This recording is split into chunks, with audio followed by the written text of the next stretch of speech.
Assalomu alaykum, hurmatli do'stlar. Nurli olam kanalining mehmonlari va kuzatuvchilari. Bugun sizlar bilan yana men Akmal aka.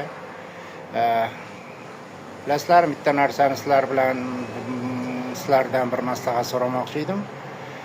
Nimagadir chiroyli mevalarni, chiroyli hosilni ko'rsatsam, ko'ruvchilar juda ko'p, lekin kerakli bo'lgan o'sha hosilni yaratish uchun kerakli bo'lgan maslahatni chiqarsam, ko'ruvchilar, tinglovchilar juda ham kam.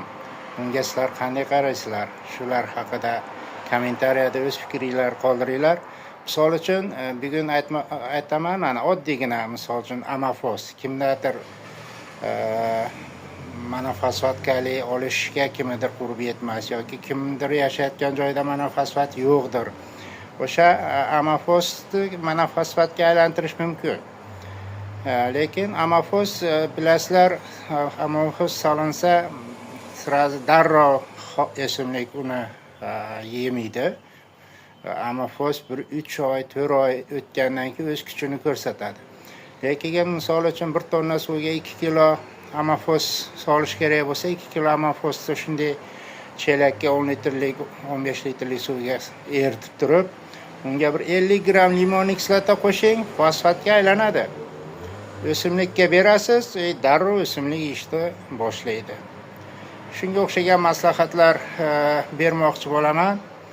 Lekin ko'ruvchilar juda kam bo'ladi. Keyingi chiqarmoqchi bo'lgan mavzuim bu haligi oq shudring bo'ladi-ku, shudring un kasalligi bor-ku.